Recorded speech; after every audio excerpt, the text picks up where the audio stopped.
Ismail. Okey, saya bermula bertugas di RTM 1964 di unit agama dan dakwah. Kemudian saya dipindahkan ke unit drama TV. Kemudian saya dipindahkan ke unit pembangunan dan pertanian. Selepas tu pada unit dokumentari, dan selepas itu saya diarahkan Jalaluddin Hasan tu. Datuk Jalaluddin Hasan, orang yang bertanggungjawab menaikkan dia di kaca tinggi ialah Ibu Presiden Hajah Zaura Ghani Muhammad Tushar. Dia orang yang bertanggungjawab. Sebab pada ketika itu saya diarahkan oleh bos saya, Abdullah Zainal. Yen, kau pergi dekat Dewan Bandaraya, pergi tengok dia. Sebab dia kata KSU suruh pergi Melaka juga. Saya tak nak, saya mengajuk 2 minggu saya tak ada jawapan. Tapi Alhamdulillah, saya menghabiskan masa saya di Melaka selama 8 tahun.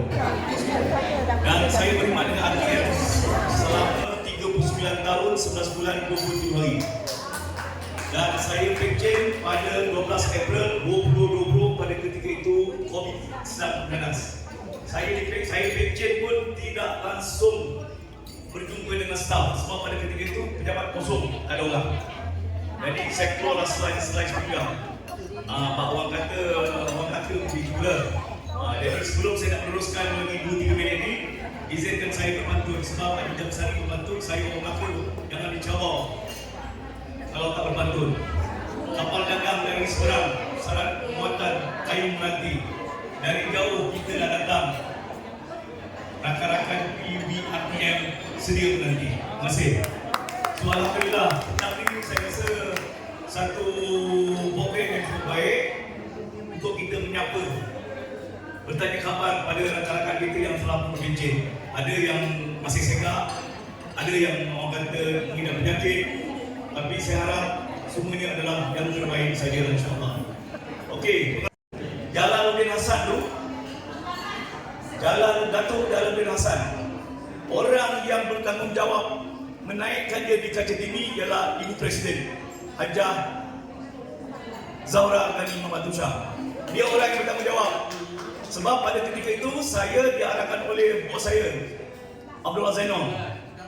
Yen, kau pergi dekat Dewan Bandaraya, pergi tengok show, tengok stage, pentas. Jadi saya balik, masa saya tengok tu, dia ni berpotensi untuk di TV kan.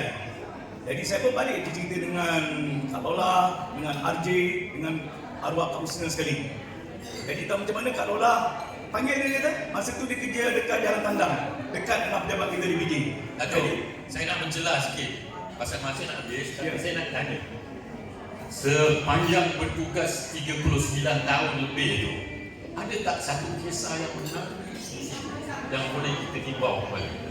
Okey, saya teringat masa saya buat syahadah, saya di lokap 2 hari di Balai Polis Cina.